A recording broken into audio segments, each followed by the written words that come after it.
Hi folks, before carrying on with the podcast, I just want to put out a quick little disclaimer. If you are avoiding spoilers for BattleBots Bounty Hunters, particularly the episode with Icewave, click off now. We do spoil a few things in the podcast, so go and watch it if you haven't already. If you have, then feel free to carry on. Hello ladies and gentlemen, my name is Sam Elliott64 and welcome to the RoboCast. I'm joined alongside Steve the American Killjoy. And World of Woodrow. And we are joined by a couple of guests from the 12th episode, 13th episode of BattleBots? 13th. 13th. I can count, I promise. We're joined by a couple of guests from the episode that's just aired. How about that? That's a good way of getting around. That's the safest way. It's the 12th episode, because there's 14 this season, I think. Maybe? Introduce yourself, guys. Oh. I'm Diana. And I'm Zachary Lytle, captain of the Skorpios. Guys, welcome to the pod. It's been pretty interesting watching you guys this year because you kind of started off with that brutal fight with Bloodsport right at the start, and you've kind of grown as the series has gone on to this point. How would you, until obviously you fought Witch Side, how would you summarize your season? Like, how would you say that you guys have done until now? Legendary. This has definitely been Skorpios' best year we've ever had. I will admit, it was a kick in the teeth when we started with that Bloodsport match, because everyone grew so much with the extra time to prepare, and when we had the frame split open for the first time Ever we in the history of that robot. Yeah. Congratulations, Bloodsport, by the way. We were a little concerned we had fallen behind the curve. The welding shop helped point out to us the Lincoln Electric guys they had this year were just amazing. We had run that frame through all of last season and through the whole Amazon Remars event. And so it had like 9 matches on it, and it had cracks propagating through the whole frame. And they're like, oh, by the way, you're about to lose this section, and this section. You thought this was bad. Yeah. This way. So they actually helped us like reinforce all of those cracks to make that frame better and stronger. And we had just switched the weapon over to a brushless system from Castle Creations. And so we actually had 1.5 pounds left over because it was lighter than the old weapon system. Sure. Nice. And I was so happy I didn't use that weight up somewhere. It got used up with all the reinforcement welds. So sometimes it's a small win, isn't it? At least you had that tiny amount of weight spare. Otherwise, it could have been a bit problematic. Yeah, and Skorpios usually runs like right to the edge of the weight limit. It is a thick boy. It is very. It's so like I see Skorpios is kind of like a smaller SawBlaze, but it's the same weight, right? It's very like very similar concepts, but the fact that you've got the same amount of material and amount of weight in that robot is kind of quite scary, really. Mm-hmm. Yeah, we definitely are similar style robots, but we choose that Skorpios is more defensive, and because of all the armament and stuff, and SawBlaze is definitely a little more offensive and a little more wily and stuff. And his motors are a lot bigger than ours. All of his internal components are larger, but we tried everything to just have the thickest, because the whole point of Skorpios was to drive head on into Tombstone. Yeah, which we saw, which was awesome. It's a very good segue, because obviously they fed you nothing but horizontals for all of the. Yeah. No, I remember my friend Shay from Jackpot was like, well, everybody's talking about all the verticals in the BattleBots, but like you guys are like, where are all the verticals you guys keep talking about? All I'm getting is the black and red horizontals. Well, I mean, we'll talk about the other 2 fights as well. Obviously, Perfect Phoenix is a little bit of an exhibition. They obviously have a robot which is a product of its time. I think it's fair to say. It's a robot that's from it was the event. It was 2009, was it? I think it was. That's probably. I think it was the last time it fought. Honestly. Yeah, 5-0, it was 5-0, and they retired at that record. And straight back out of the workshop into the arena for 2020's BattleBots season, which was nice with to see. With a Tombstone paint job, and it's ready to go. Yeah. it was nice to see, but obviously, you end up, driving fantastically and picking up the result, because beating Tyler in a driving match is not an easy thing to do. No. In fact, when the weapon actually stopped working in that match, he became harder because the robot became... It's a D2 kit. Captain Doom. Just made Captain Doom. Well, he's very familiar with. His hands. Yeah. Maybe it's almost worth keeping the weapon working, who knows? And obviously then Ray took offense to that clearly and decided that he wanted to fight you guys as well, which I want to talk about this fight, because at the time we were kind of thinking, Tombstone was still kind of jigging about a little bit. I think you guys posted as well not long after this saying, hey, we thought the same thing. We thought they weren't going to stop the fight when they did. It was kind of unusual to us that you did. How did you see that fight going until that point? Because it was incredible to see not only Skorpios keep going, but Tombstone just giving out the hits, and it was talk us through it. Well, Zach and I always do a strategy meeting, being between the two drivers, so that we both have a general idea of what we want to do. And for me, as the weapon operator, my job was when the blade stops moving, that's when you take those hits, because blade isn't moving, so that's when it's safest. After the first, two or three hits from Tombstone, I said to myself, this weapon is not going to stop moving. Yeah. I just let it go for it. Right. And the first hit was on the frame, which was dangerously close. But then I decided that wasn't close enough. So I went right for the weapon, which wound up being yes, that is the thing that you're not supposed to do. It's like putting your hand into a blender. You shouldn't do it. We kept our weapon arm, and it locked the NPC motor on Tombstone. That's when, after the weapon-to-weapon hit, that's when he starts pivoting on one wheel. Wow. I see. You did catch the wheel at one point. It was quite clear in the fight, video. Yeah. You caught the wheel. I don't know whether it locked it at that point, because it didn't seem to rotate. Unlike last week when we saw it fight Mad Catter, the wheel kept rotating and was able to drive on that one, not drive, but it was able to run on that one side, whereas in the fight with you guys the wheel stopped and it was just locking and wasn't playing fun at all. The direct hit on the wheel did damage the wheel, it left a hole in the rubber and stuff. But the one that really locked the wheel was the first weapon-to-weapon hit. If you look really closely at Tombstone, that wheel never rotates after that hit. Mm-hmm. So that's the fight from my perspective. So, and I know a lot of people have been asking me about the count out and what did I think. Right. And to let everyone know, I had Tombstone pinned in the corner, and I was like, okay, I've got 10 seconds. We got to get the other wheel off. Otherwise, this match is going to keep going. And I didn't know how many more hits Skorpios was going to take. Yeah. Mm-hmm. And so we pinned him down. We were spinning up the blade. We were getting ready to start hacking on the other NPC motor. And then all of a sudden, the lights change. And somebody's tapping me on the shoulder and said, the match is over. And we hear the rest of our team cheering in the background. It was being in the driver's area. You get epic tunnel vision, especially when you're fighting a legend like Tombstone. Yeah. Our only focus was to we can't let this go to the judges. We don't want this to go to the judges. Keep going. And Ray, Zach, myself, none of us heard a countdown. Sure. Yeah. So all we know was that our team randomly started cheering, and there was tapping, hey guys. I do remember seeing the clock stop. I was watching the blade come down to hit the wheel, and the clock stops, and the blade hits. And I'm like, oh my God, are we hitting Ray after the clock? We're about to be the worst people in the world. They're going to crucify us. But of course, I had a long talk with Ray afterwards, and he did mention he felt the momentum was in my favor. He did think I was winning that match, and I honestly feel like it was almost the I don't know if it's the judges or the selection committee going, yeah, we want both of these two. We want both. Just stop this before they don't work anymore. Someone had a word in the ref's ear or something. I don't know. Yeah.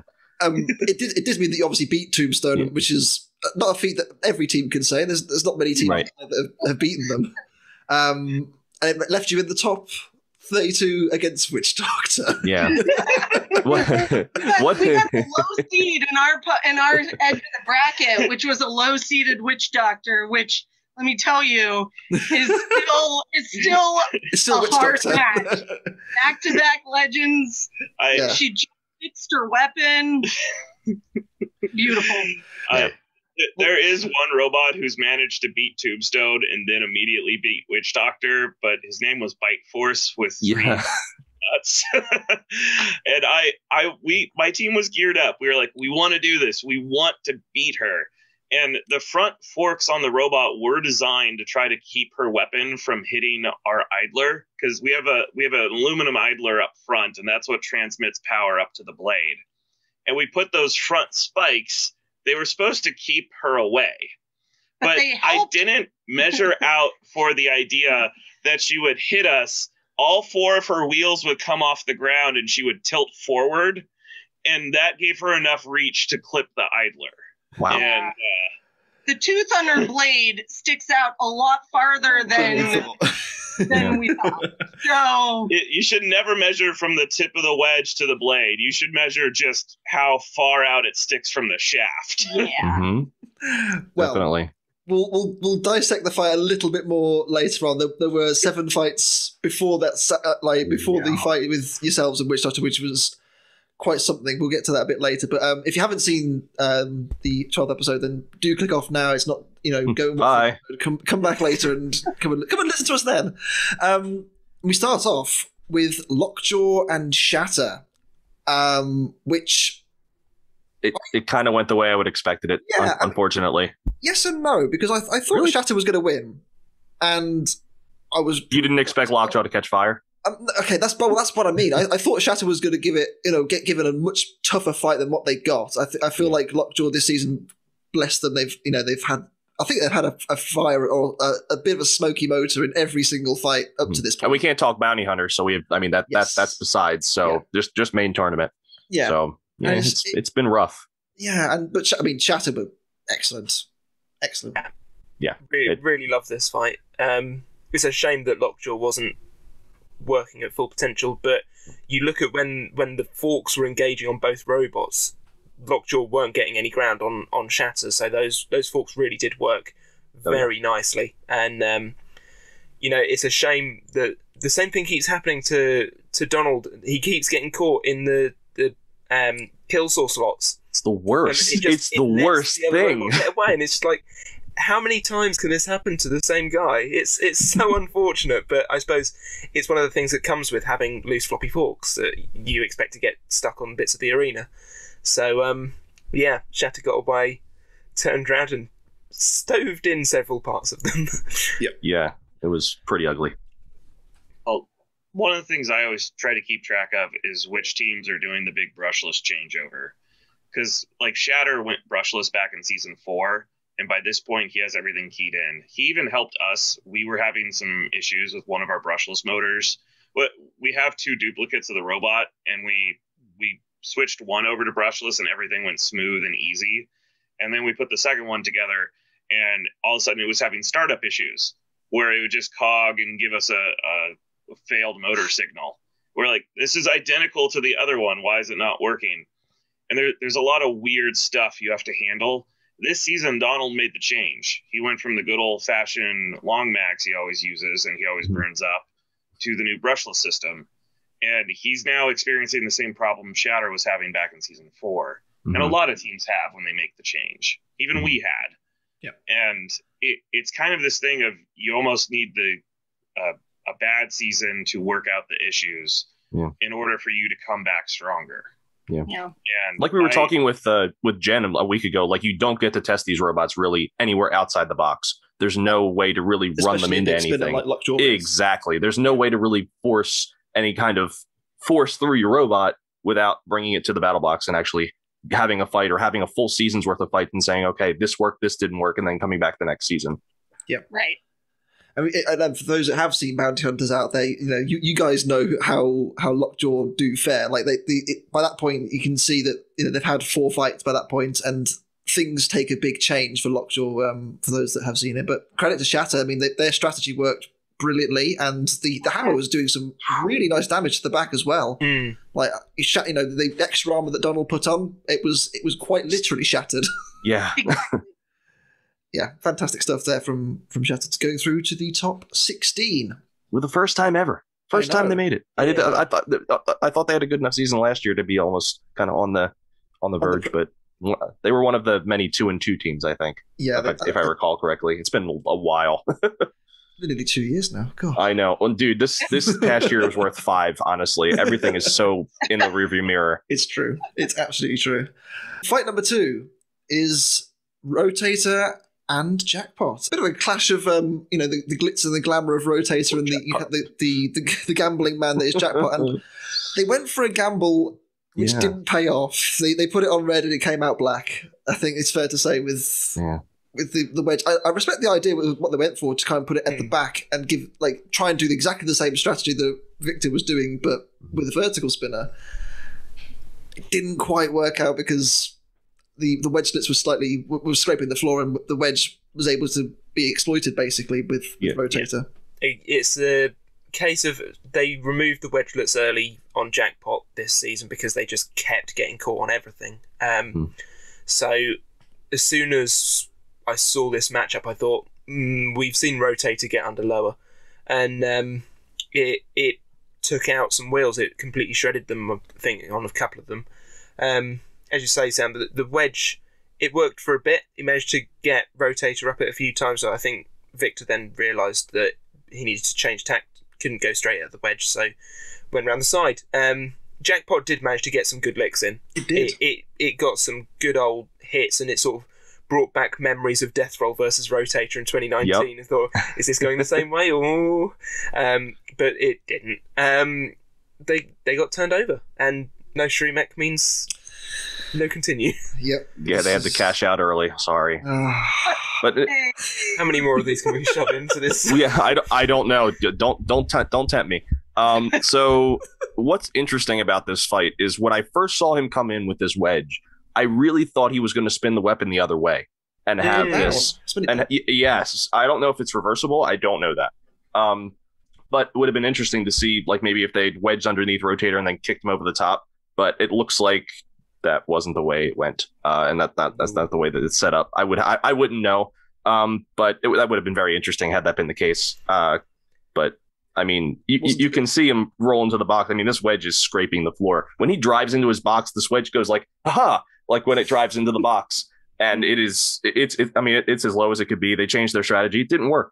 But I think honestly, who expected Jackpot to be 3-0 and get to this point? It's such a cool story. We talked with Jeff. He's a great guy. I wish him all the best in the world in the future. I can't imagine what the next version of this robot will be. I think it'll be really scary. They've learned a lot. Cats, haven't they? Yeah, I mean, I can imagine what it is. They've got an inbuilt Shremek that looks like 2 one-armed bandits on the top, which is really fun. And the central section it's where like a fruit the machine pulleys are, fruit machine style. It's really, really good. But yeah, unfortunately this year, no dice for Jackpot. No, there it is. Yeah, guys, anything to add from? Well, something I think is interesting is you have to take the gyro into account for each robot. When you have a big vertical spinner like that, it's really hard to turn, which is, I think, one of the reasons you never see big verticals with a weapon on the front and a weapon on the back. I know LockJaw pulls that off, but he slows down his weapon before he flips around. And Rotator could, with that horizontal gyro, he has no problem turning. And in fact, it even speeds him up when he turns one direction. So he can flip back and forth a lot faster than any vertical could hope to. So this might be obvious coming from the Skorpios guy, but I think you should put it all up front and charge forward. Well, I did wonder why he didn't put the wedge at the front and try and feed Rotator, kind of blade first into the weapon. But I suppose, it's one of Were they worried about Rotator driving up that wedge to hit the struts on that weapon? I was going to say that could have been another thing as well. Maybe Rotator. That's the only thing I can think of. Would set the mounts for the spinners. Yeah. So, we'll never know. Not a whole lot protecting it. it does excite me to see that they are going to be applying for next season and coming back with a lot more preparation time. I think that could be very telling for Jackpot as well. I mean, it seems like that, as I said, the CADs are out, so it seems like they've started early and they're going all in. I am not sorry. Steve's gone. I got this little cap.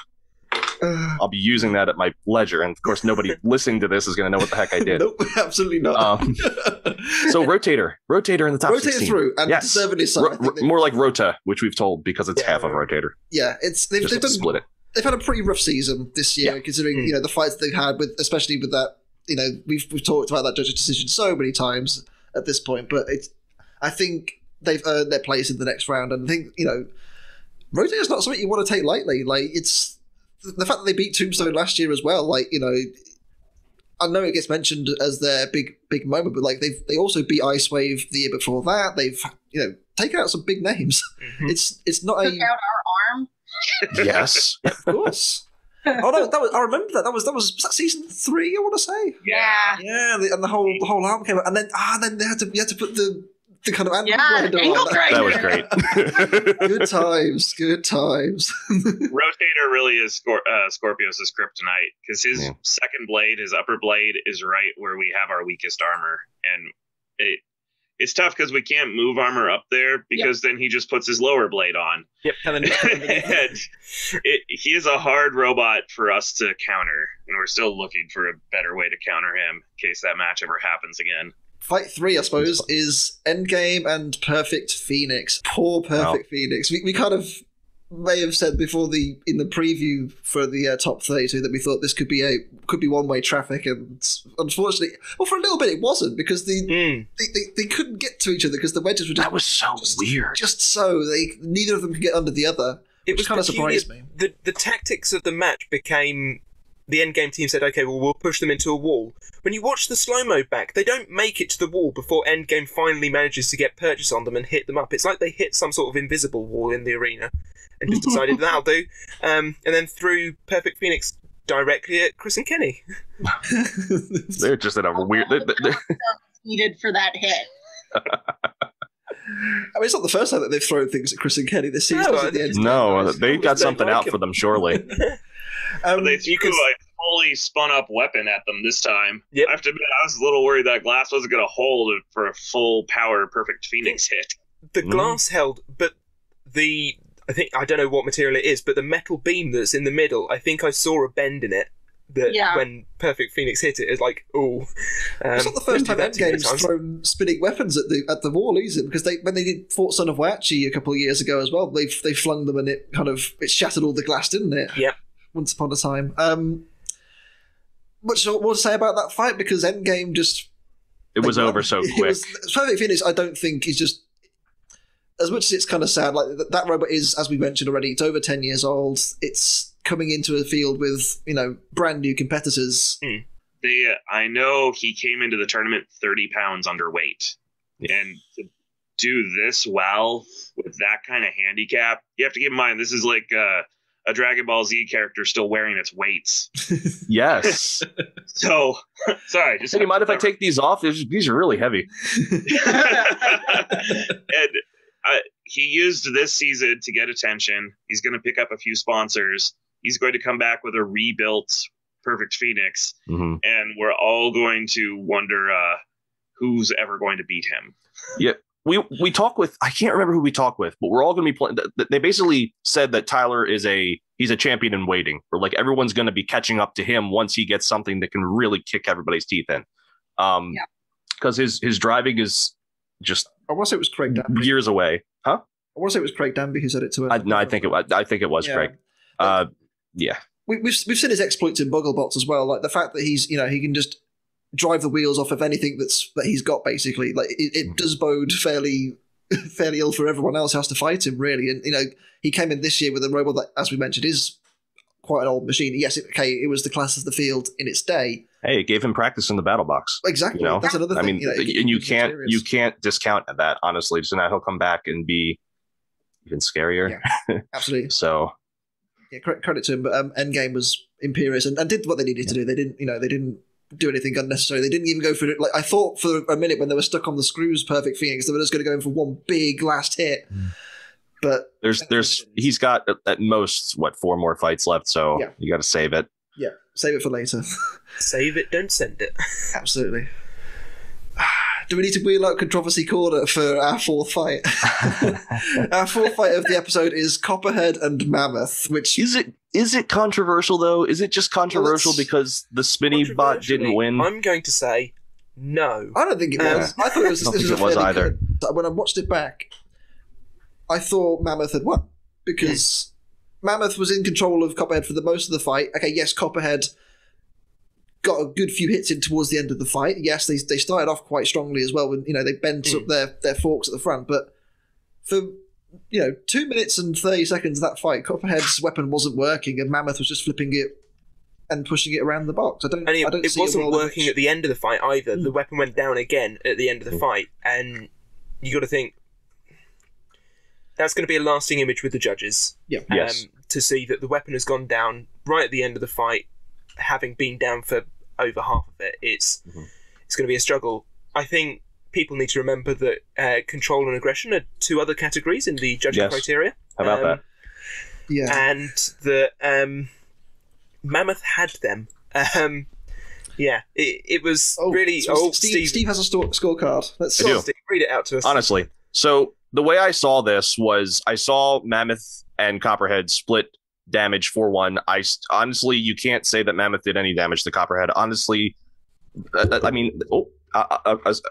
I can see maybe that damage being with the weapon going down, but it wasn't it wasn't damage that Mammoth did to them. No, the BattleBots rules state that it has to be like damage done by yourself almost. So if your own weapon has gone down and it's not under any attack from and that can be interpreted, and it's not interpreted as damage.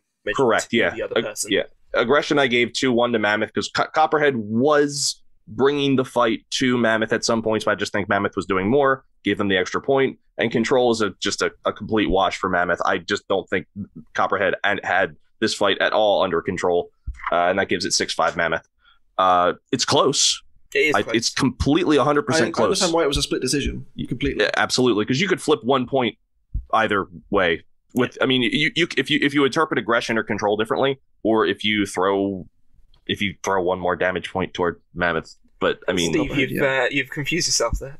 No, I know, but that's what I mean. This is close, and I completely understand that people are maybe a little bit unhappy, but it did break everyone's brackets, and that's okay. It happens all the time. Perfectly fine for this to break my bracket because what an outcome. Obviously, guys, you fought Copperhead before. You fought last season.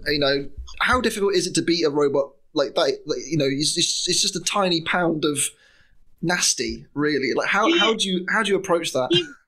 He redefines thick boy. he is a very we fought a brand new Copperhead before they had all those fights, and then the year in between, and that they are much more dialed in now than they were when we fought them, and they were still really scary when we fought them. And that wedge had no problem, or his drum had no problem bending our wedge. He just bent one of the front forks up, and I thought when I had 3/8 thick AR-400 that wasn't going to bend.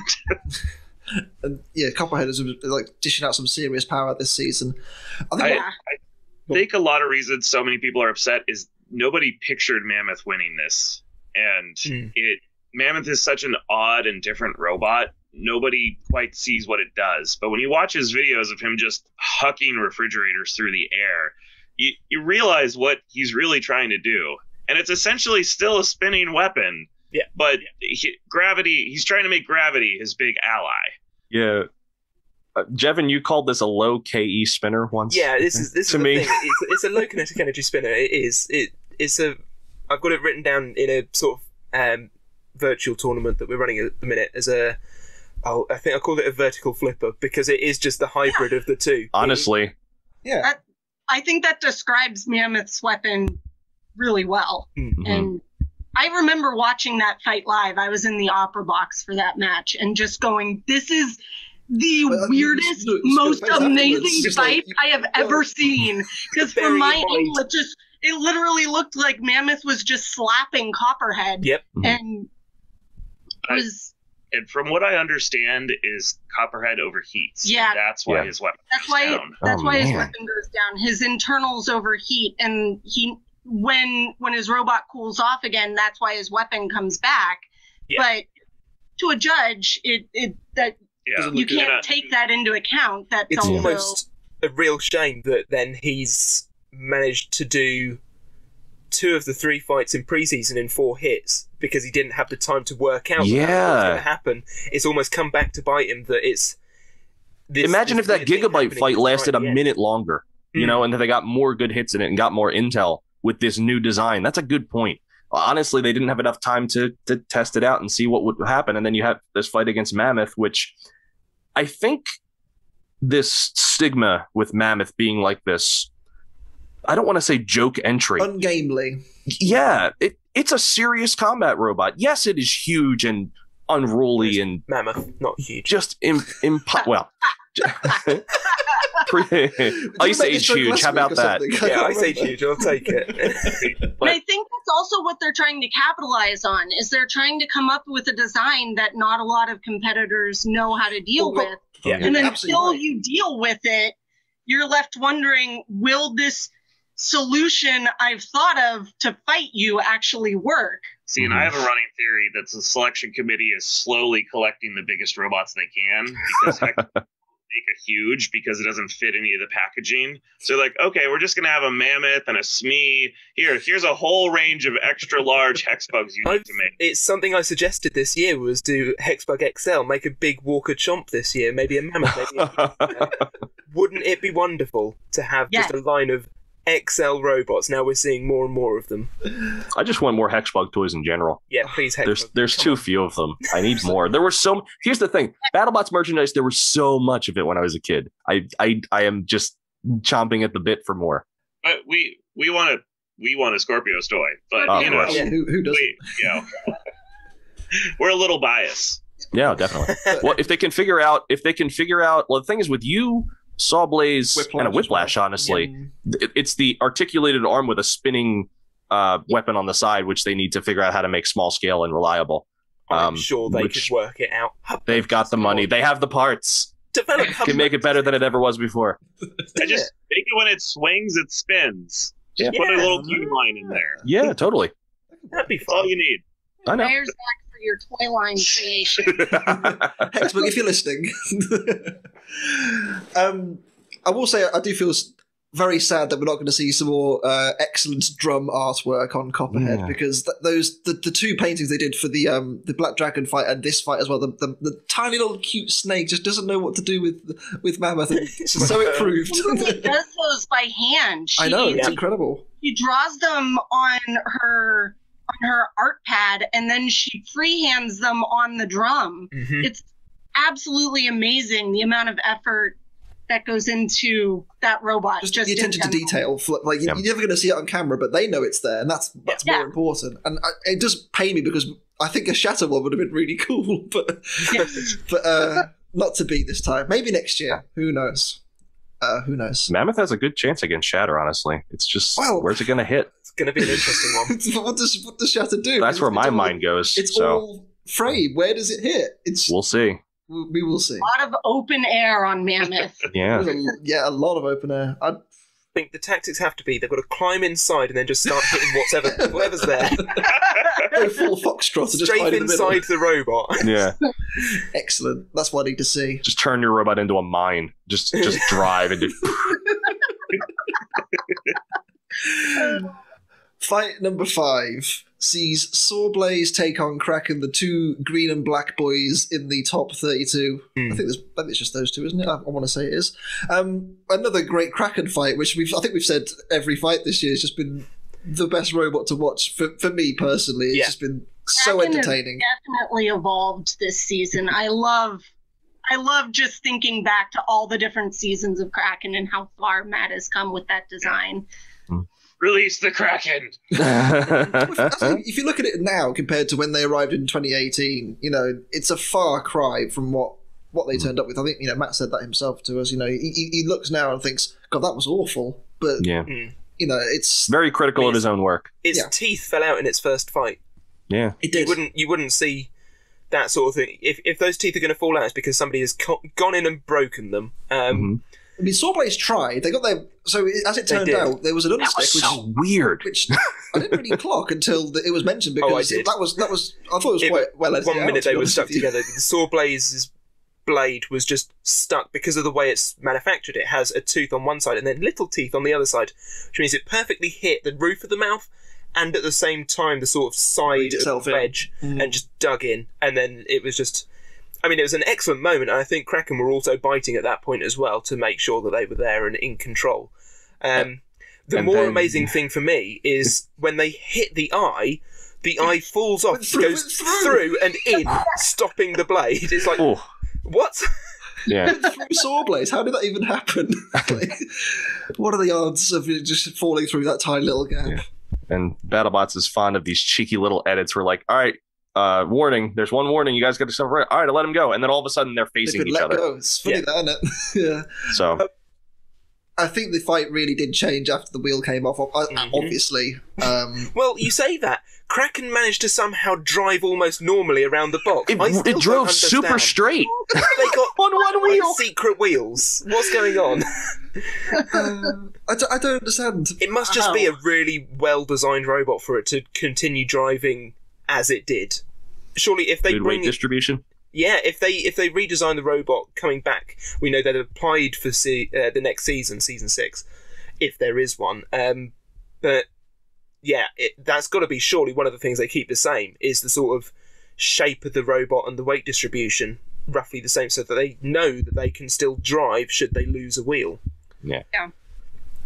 Seeing some of the damage after the fight though with Kraken, like you can tell like just how much SawBlaze was hard they were having to work, because as much as we've complimented Kraken, SawBlaze is no slouch, and they had to go very hard in this fight. They went for was it the AR 550? Yes. Weapon for the I think. Thanks, Pete.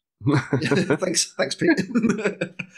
And I mean, whatever they were doing, it clearly works, because they just some of the damage on Kraken afterwards. It looks very sad after this fight. If you've seen some of the photos online, there's a good load of damage caused to it. I think that's the trend with Kraken this season, is that everybody has had to go hard for them. I think they have proved a lot of people wrong. They've had a main event that they won.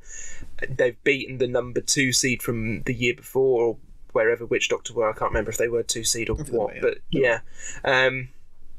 They have fought long and hard. They haven't won that many fights, but the fights that they have had are close, and I mean, if they haven't won, it's gone to a judge's decision. Yeah. They're not losing fights outright. They're fighting tooth and nail to the end of the fight. And if you win by the judges, congratulations. If not, one of the most durable robots this year. Definitely, it's taken massive damage. Look at their strength of schedule as well. I mean, look who they fought. They fought their first fight was Black Dragon, who was seed 5. They fought Witch Doctor, who yes, they had a fairly poor start to the season, but it's still Witch Doctor. They're still going to hit you like a truck. They then had to fight Huge, which is the worst robot to fight with a control bot, because especially with a weaker top. And then they fight SawBlaze. I mean, again, they fought nothing but top 16 competitors from previous years. Yeah, this season. That is an incredible strength of schedule. Yeah. I mean, what do you guys think of Kraken as a entity this year? I love Kraken. That robot is one of my all-time favorite robots, just because of the design of it, because of the heart that the team puts into that robot. It seems like they deal with fights the way I personally deal with fights, is that as long as I put on a good show for the audience, for the judges, win or lose, as long as it was a good match, I'm good. And that's how I like to go into fights. I know this is kind of where Zach and I clash a little bit, because he definitely feels that way a little bit, but also leans more toward I want to win. Yeah. But don't we all? Yes, but at the end of the day, if I'm fighting a robot like Huge, because that is one of my dream robots to fight is Huge, because I think that would be super entertaining. Zach doesn't want to touch that with a 10-foot pole. I just, at the end of the day, Oh no! I didn't even mean to do that, but Wow. You could go in there with her. Because at the end of the day, as long as it winds up being a match that people enjoy watching, I feel like I've won. And I do feel like at the end of the day, Kraken always puts on a good show. Like, the amount of things, like, I was on the edge of my seat during that SawBlaze fight when it started driving straight with one wheel. Like, my mind was blown. I've never seen a 2-wheel robot control that well on one wheel. So, hats off to you, Matt. I feel the selection committee tries to keep like certain robots in certain lanes. Like Skorpios almost always gets spinners because at the end of the day we were a brick. And sometimes I feel like the selection committee's like, I don't know how good this spinner is. Let's throw Skorpios at it. Right. You know, it's funny you say that because honestly, your robot, I think honestly, it gets compared a lot to old Robot War's favorite Wild Thing. Yeah. Because it just keeps taking hits and just doesn't die. So, and I feel like Kraken's in that kind of same group with us, where he's a really good control bot. He's low to the ground. He plays a great wedge game, just like us.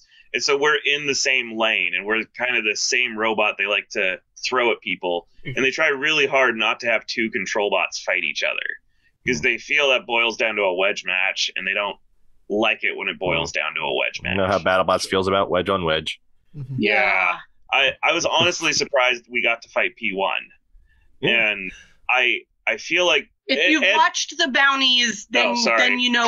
No, it's fine. I mean, no, sure. I mean, honestly.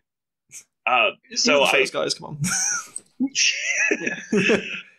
I was I don't think BattleBots is going to make me fight them, so it's one reason I'm not prepared for that match. I feel for Kraken. I'd like to. I think it would be fun. I think it'd be great. Why haven't you guys fought SawBlaze yet? You're so similar. It was so close. It was so close. I know we were so close. Do you think SawBlaze can go all the way this year? Honestly, do you think JMO's got the guts to really make a deep run this year? Yeah, I've always believed this style of robot could win the nut. And I really want a non-4-wheeled vertical to win again. Because Bite Force has won twice, and now everyone thinks it's just the Apex. I know he's won 3 times, but that the third time he was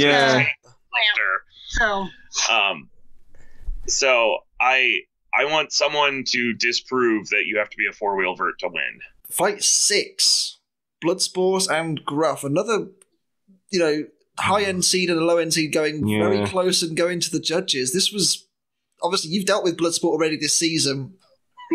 The fact that their weapon shatters after the first hit, the second hit, something like that. It was it's basically from the word go. Gruff is just you have big spinny weapon, you hit Gruff, you break. It was impressive to say the least, and the fact that I will say this, I don't think the decision was wrong at all because I feel like somehow Bloodsport is an amazing control bot. Like, who would have thought? Those wedge slits really came in handy. Just the two that they had, which have broken off every single fight until this point. Yeah, those wedgelets, and it's interesting you say that because the mounts that those wedgelets attach to are 3D printed. So yeah, I don't know how. For a long time, then, in this fight, if that's the case. Right, yeah. They don't seem to hang on. And maybe that was just a time thing or a weight thing. I would have to ask Justin what the thought process behind that was. But those wedgelets just don't last. But to be honest, that's not the main key of the robot. They don't expect their weapon to become 2/3 of what it was. I mean, they put out a video last week just saying that the Tri-Bar is their most stable weapon, I think they said. To then see it break, you go, well, it's just gone from its most stable to least stable, unfortunately. Not at all. The CG is way out there now. Yeah.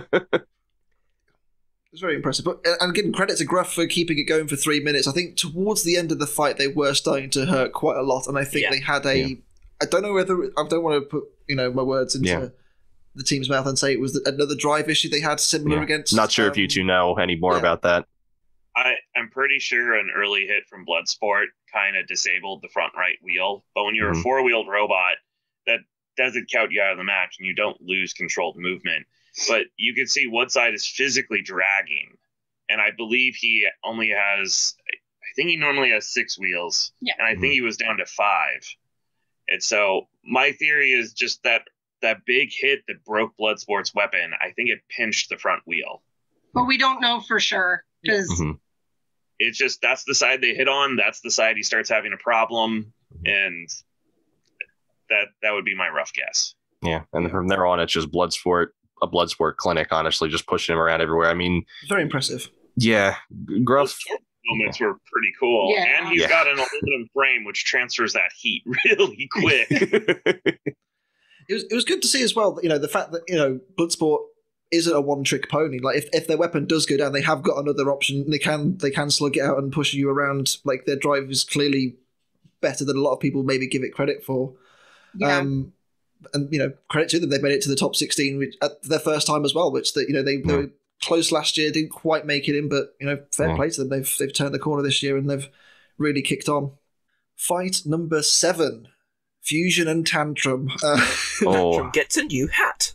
Yeah. Well, let's talk about what I want to quote Steve from way back in the preview at the start of the season.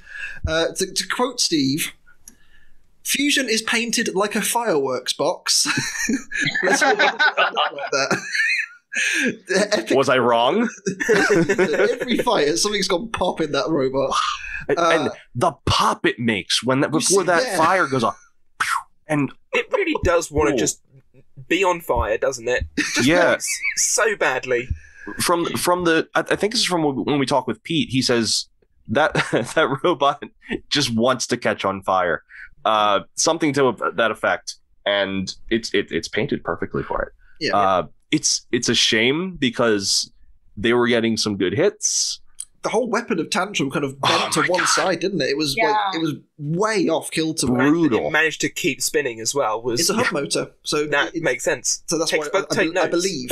Don't quote me on that. I remember someone mentioned it to me the other day, but I believe it is a hub motor inside Tantrum's weapon. But there you go. I was right. Yes, points. Speaking of something, I don't understand how Fusion pulled this off. If you look at his body, it's incredibly small. Yeah. That robot is like 90% weapon, 5% wheels, and somehow all the speed controllers and batteries fit in the tiny gap between the two.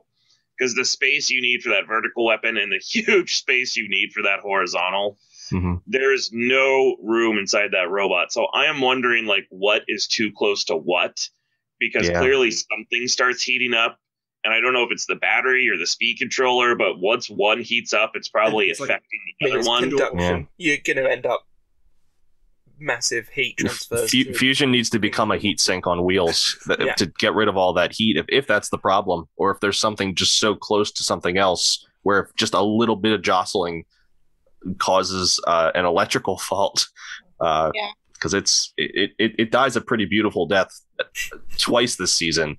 Very strange count out in this one. I'm thinking. I don't know quite what happened, but I'm thinking there's a moment where Fusion is on top of Tantrum and they drive over to show the teams. I'm thinking perhaps in that moment they were seeing if they still had mobility, and then they can communicate with the refs. Yeah, Zach, you probably know, and I know too, but you go ahead. Well, if they did pause the match to do an on-stick at that point, before anyone could touch the robots, they would have to put out the fire. Yes. But then that's unfair to Tantrum. The robot was on fire and dying. On top of the robot. And so they physically can't on-stick it without irreparably interfering in the match and putting it back in Fusion's favor. Sure. So I think that's, as weird as this count out is, I think that was the big reason they did it, because they couldn't safely separate the robots without doing something that would interfere with the match. And it would be unfair to be like, okay, bring in a flamethrower, we're gonna relight Fusion now. Right. So you're gonna put it back on top of Tantrum. SawBlaze, come here a second. It's wrong color flame. Well, the first thing I was going to say is, like, you mentioned how small Fusion was, and, like, you are right. This really was a battle of the littles. Tantrum is tiny. Like, we've seen that there's a photo going around of it inside Beta's wedge, like, and the whole robot inside Beta's, like, wedge configuration.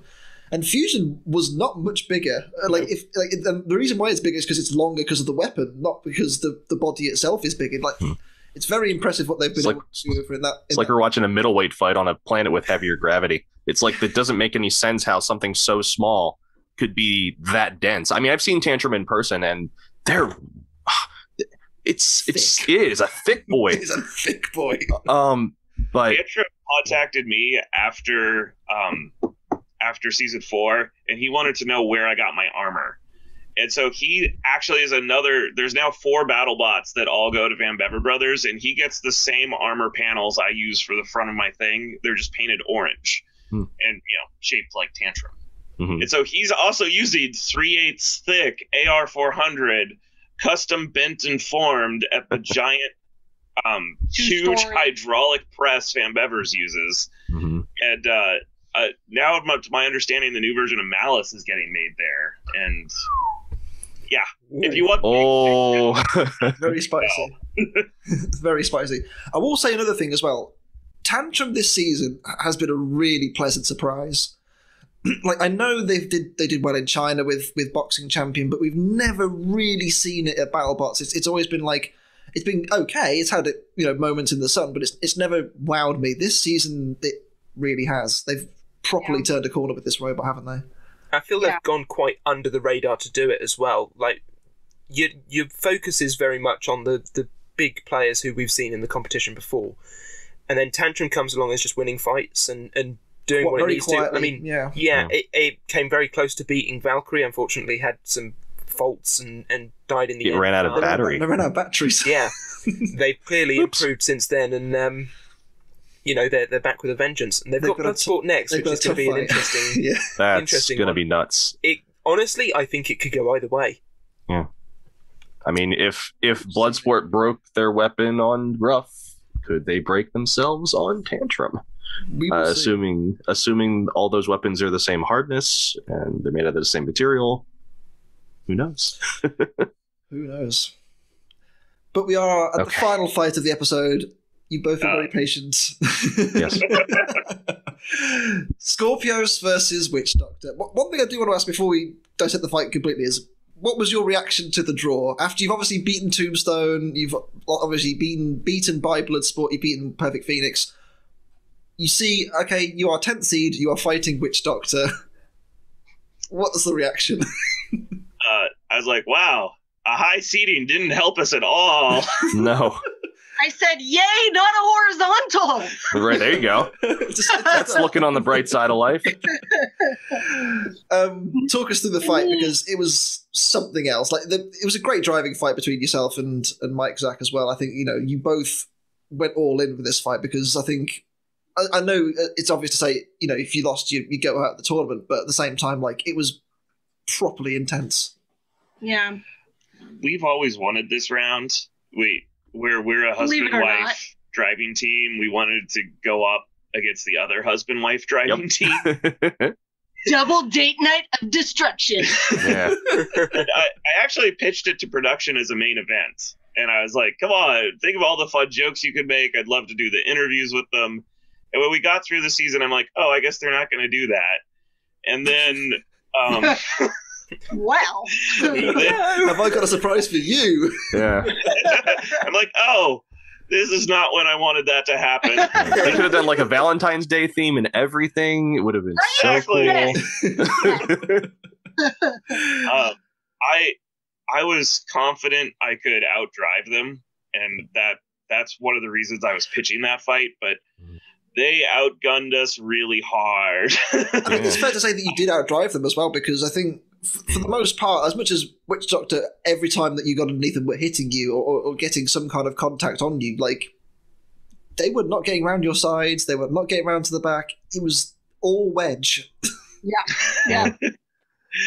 And I wish I hadn't miscalculated and I thought it through a little more that, oh yeah, they come at us with about the same speed we travel, they'll clearly rear. and it's one bent gear. It was one bent gear that made the arm stop working. That gear that kind of sticks out at the bottom of our arm. You see the little teeth sticking out a little bit. The hit was just nice enough that it bent our gear in and pinched the V belt that spins our weapon, which is why, it was this point. It was this moment here where everything changed. Everything. And so I actually have it. Okay, cool. Sam, remind us of myself. Include this in.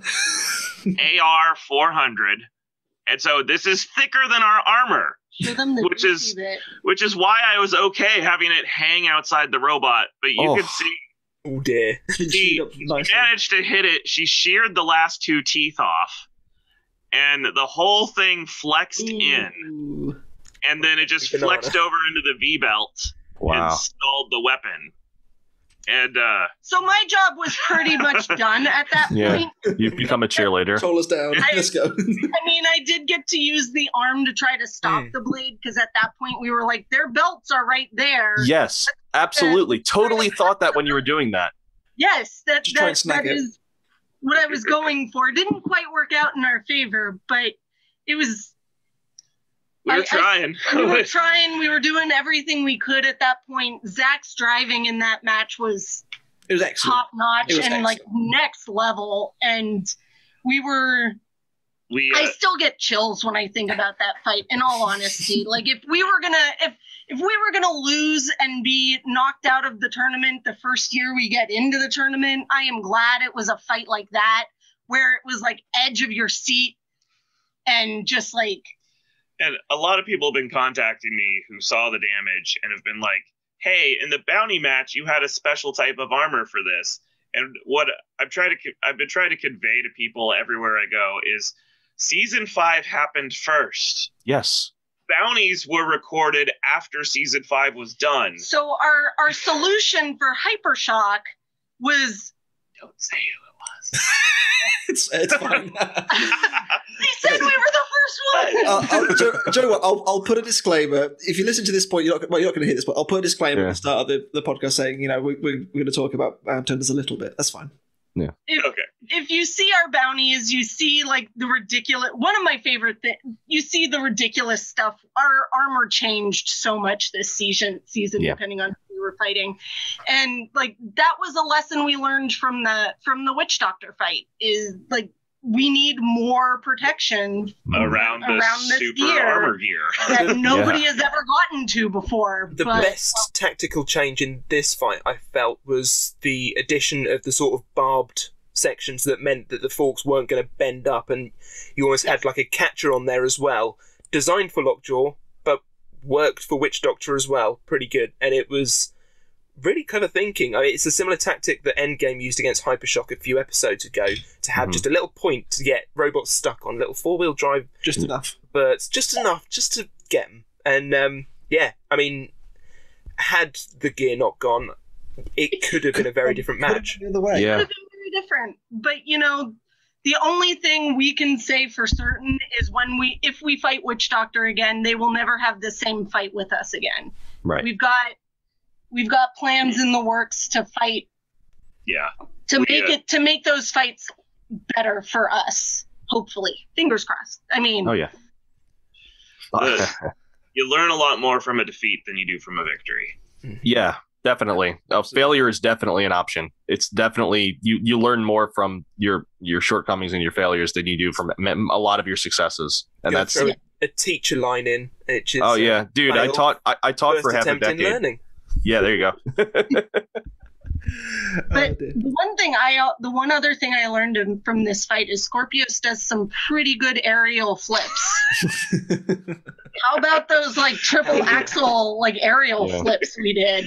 I did love the slow-mo of landing on the wheels, and you see the wheels compress and they start driving backwards to flip the wedge back down. That was cool. It's a 10. It's a 10 from Steve there. It's been quite the season for you guys. You've obviously fought some pretty ferocious opposition. Obviously, we mentioned Bounty Hunters as well. You obviously got to fight against Icewave as well again. Yeah. Which was incredible to watch. The fact that you we went full Rotator and pulled apart their brand new combustion engine. I do want to do a big shout out to Mark. Yeah. Something he did for us was we were falling. So you have to keep in mind, we were 8 matches deep at that point, and they included Witch Doctor and Tombstone, and everyone's been like, your weapon sucks. I watched your bounty. I'm like, that was after Witch Doctor crushed it, after we went weapon to weapon with Tombstone, and I can't tell anyone this. Joe, I feel really The bad. reason we had the flamethrower on was the other 2 arbs were in welding as we desperately tried to fix them. I feel really bad. If only everybody knew all you went through. We've kind of said, Joe, I really like Skorpios. I just wish their weapon hit harder. Just like, I feel really bad now. Yeah. We were struggling to put it back together after Hypershock because he did little dings all over and the weapon wasn't working still. And Mark actually stalled a little bit because production was like, Mark showed up ready to go. Why aren't you guys ready? And he's like, oh, I put in the wrong gas. I'm going to have to empty stuff out and redo this. He bought us some time. Yeah. And that was really sportsmanlike of him. Yep. And Mark, if you're watching, thank you. That really meant a lot to us. Yeah. And I'm glad you wanted to come in and fight a fully working Skorpios. I'd like to believe like all the competitors would rather have a win when a robot is at its best than get an easy win because a robot wasn't fully at 100%. Hydra.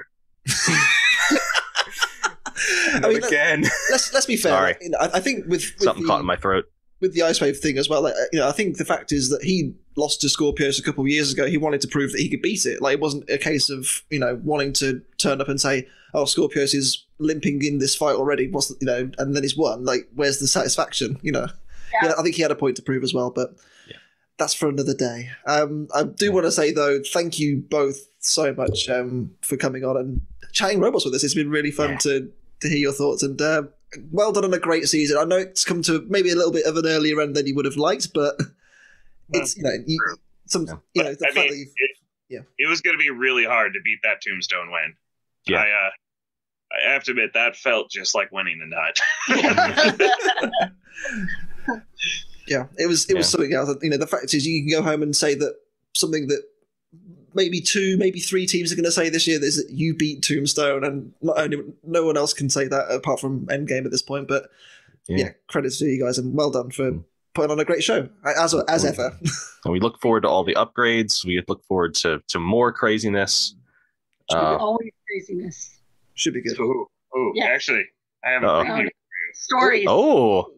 Sam, include this bit as well. Go on. Yeah, I know we asked Jen last time what her upgrades are doing, so now we get to get a sneak peek. Ooh. Oh, this is our weapon motor this year. Okay. Yeah, and it performed well. It's incredibly light. It did what it was supposed to do, but we're switching to something bigger. Whoa! Oh my goodness!